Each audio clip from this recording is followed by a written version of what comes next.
former EastEnders Hardman Ross Kemp has revealed that his first role was catastrophic and ended with children crying at his performance.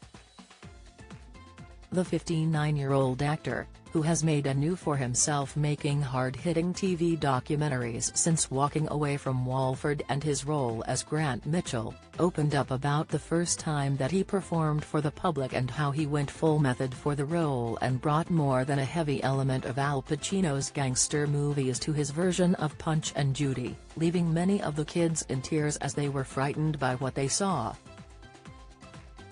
In his new memoir, Take Nothing for Granted, Ross admits that he was a little too serious with his acting after leaving drama school as he searched for his first role before becoming a household name in the BBC soap.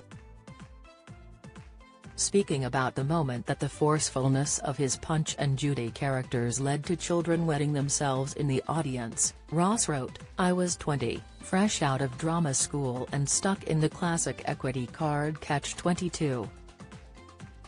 The only way around it was to work in repertory theatre or theatre in education. For the younger kids, we were doing a play based on Punch and Judy.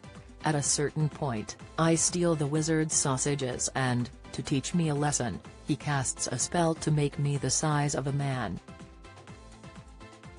Ross continued to say that his real-life Mr. Punch was more than most kids could handle.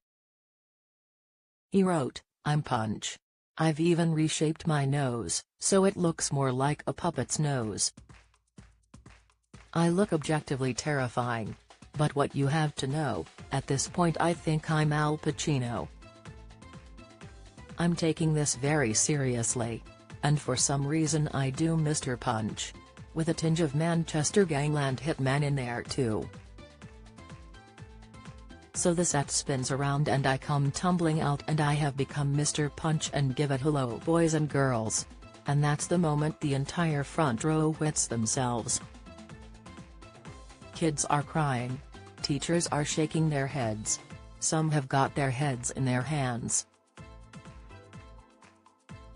Ross said that he tried to bring the performance back to something more family-orientated or before he is carted off by the police for upsetting so many people. The actor continued, "I try and dial it down a bit, but every performer knows when they've lost their audience and by this point every time I say or do anything, there are all these little pairs of scared eyes staring at me. And they sit there, terrified, until the policeman comes and puts me back in my box. I don't think the rest of the cast spoke to me off stage for the rest of the week, though I eventually got the hang of it. Enjoy that, did you? A very annoyed-looking man with a mop is glaring at me in the now empty school hall. Half the front row have weed themselves, you can clear it up." He handed me the mop and bucket. Then he walked off. As reviews go, I've had worse. Follow Mirror Celebs on Snapchat, Instagram, Twitter, Facebook, YouTube and Threads.